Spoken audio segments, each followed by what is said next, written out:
Fue la idea de Angelo Ricci, Joe Zanuck y Manuel Silva hacer una visita al terrible anciano.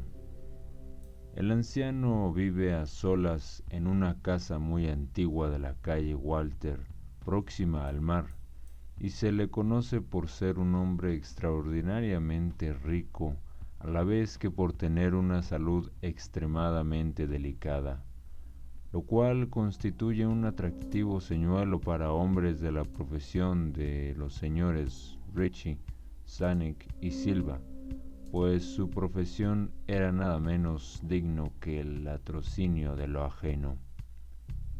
Los vecinos de Kingsport dicen y piensan muchas cosas acerca del terrible anciano, cosas que generalmente lo protegen de las atenciones de caballeros como el señor Ricci y sus colegas. A pesar de la casi absoluta certidumbre de que oculta una fortuna de incierta magnitud en algún rincón de su enmohecida y venerable mansión, en verdad es una persona muy extraña, que al parecer fue capitán de veleros de las Indias Orientales en su día. Es tan viejo que nadie recuerda cuándo fue joven, y tan taciturno que pocos saben su verdadero nombre. Entre los nudosos árboles del jardín delantero de su vieja y nada descuidada residencia conserva una extraña colección de grandes piedras, singularmente agrupadas y pintadas de forma que asemejan los ídolos de algún lóbrego templo oriental.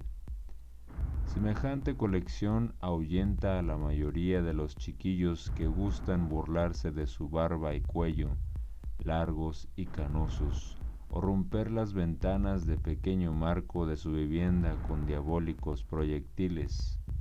Pero hay otras cosas que atemorizan a las gentes mayores y de talante curioso que en ocasiones se acercan a hurtadillas hasta la casa para escudriñar el interior a través de las vidrieras cubiertas de polvo.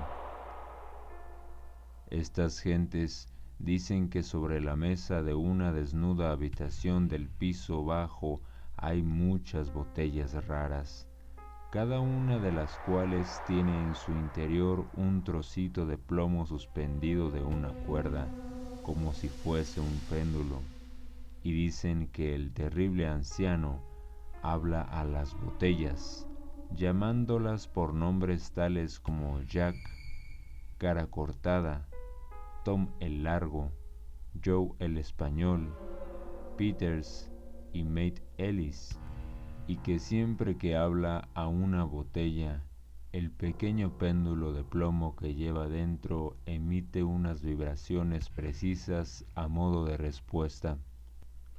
A quienes han visto al alto y enjuto terrible anciano en una de esas singulares conversaciones, no se les ocurre volver a verlo más.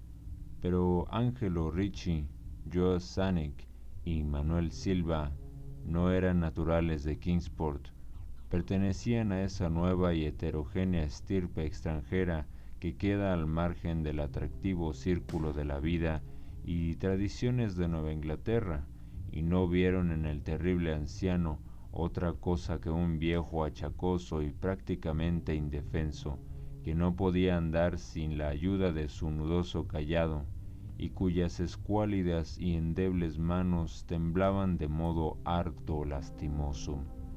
A su manera, se compadecían mucho del solitario e impopular anciano, a quien todos rehuían y a quien no había perro que no ladrase con especial virulencia.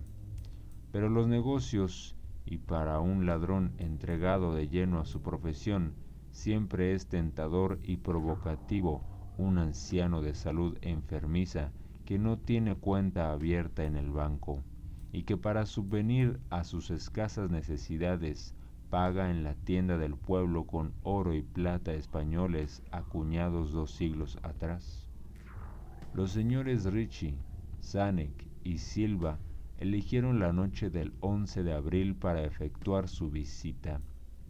El señor Ricci y el señor Silva se encargarían de hablar con el pobre y anciano caballero, mientras el señor Zanek se quedaba esperándolos a los dos y a su presumible cargamento metálico en un coche cubierto. En la calle Ship, junto a la verja del alto muro posterior de la finca de su anfitrión, el deseo de eludir explicaciones innecesarias en caso de una aparición inesperada de la policía aceleró los planes para una huida sin apuros y sin alaracas. Tal como lo habían proyectado, los tres aventureros se pusieron manos a la obra por separado con objeto de evitar cualquier malintencionada sospecha a posteriori. Los señores Ritchie y Silva se encontraron en la calle Walter junto a la puerta de entrada de la casa del anciano, y aunque no les gustó cómo se reflejaba la luna en las piedras pintadas que se veían por entre las ramas en flor de los retorcidos árboles, tenían cosas en que pensar más importantes que dejar volar su imaginación con mánidas supersticiones. Temían que fuese una tarea desagradable hacerle soltar la lengua al terrible anciano para averiguar el paradero de su oro y plata, pues los viejos lobos marinos son particularmente testarudos y perversos. En cualquier caso, se trataba de alguien muy anciano y endeble, y ellos eran dos personas que iban a visitarlo. Los señores Ritchie y Silva eran expertos en el arte de volver volubles a los tercos, y los gritos de un débil y más que venerable anciano no son difíciles de sofocar. Así que se acercaron hasta la única ventana alumbrada y escucharon cómo el terrible anciano hablaba en tono infantil a sus botellas con péndulos. Se pusieron sendas máscaras y llamaron con delicadeza en la descolorida puerta de roble. La espera le pareció muy larga al señor Zanek, que se agitaba inquieto en el coche, aparcado junto a la verja posterior de la casa del terrible anciano, en la calle Ship.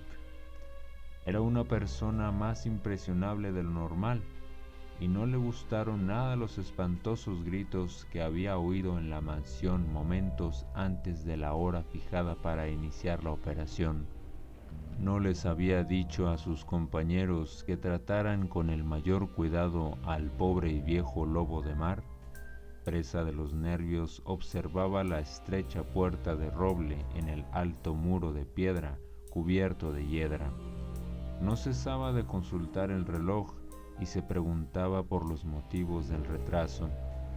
¿Habría muerto el anciano antes de revelar dónde se ocultaba el tesoro y habría sido necesario proceder a un registro completo?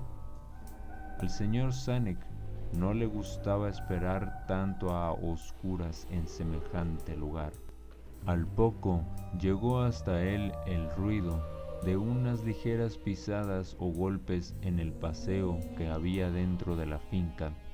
Oyó como alguien manoseaba desmañadamente, y aunque con suavidad, en el herrumbroso pastillo, y vio cómo se abría la pesada puerta, y al pálido resplandor del único y mortecino farol que alumbraba la calle, aguzó la vista en un intento por comprobar qué habían sacado sus compañeros de aquella siniestra mansión que se vislumbraba tan cerca. Pero no vio lo que esperaba. Allí no estaban ni por asomo sus compañeros, sino el terrible anciano que se apoyaba con aire tranquilo en su nudoso cayado y sonreía malignamente. El señor Zanek no se había fijado hasta entonces en el color de los ojos de aquel hombre. Ahora podía ver que eran amarillos. Las pequeñas cosas producen grandes conmociones en las ciudades provincianas. Tal es el motivo de que los vecinos de Kingsport hablasen a lo largo de toda aquella primavera y el largo verano siguiente de los tres cuerpos sin identificar, horriblemente mutilados, como si hubieran recibido múltiples cuchilladas, y horriblemente triturados, como si hubieran sido objeto de las pisadas de muchas botas despiadadas que la marea arrojó a la tierra, y algunos hasta hablaron de cosas tan triviales como el coche abandonado que se encontró en la calle Jeep, o de ciertos gritos harto inhumanos, probablemente de un animal extraviado o de un pájaro inmigrante, escuchados durante la noche por los vecinos que no podían conciliar el sueño. Pero el terrible anciano no prestaba la menor atención a los chismes que corrían por el pacífico pueblo. Era reservado por naturaleza, y cuando se es anciano y se tiene una salud delicada, la reserva es doblemente marcada. Además, un lobo marino tan anciano debe haber presenciado multitud de cosas mucho más emocionantes en los lejanos días de su ya casi olvidada juventud. Pues este fue un cuento corto de Lovecraft, el amo del terror. Y por favor cuéntame qué te pareció, qué calificación le das, te gusta, no te gusta, 4.5, 9.9. Estaría bien que me dijeras tu opinión, tus opiniones, tus pensamientos, tus reflexiones acerca de este gran cuento de terror del terrible Lovecraft.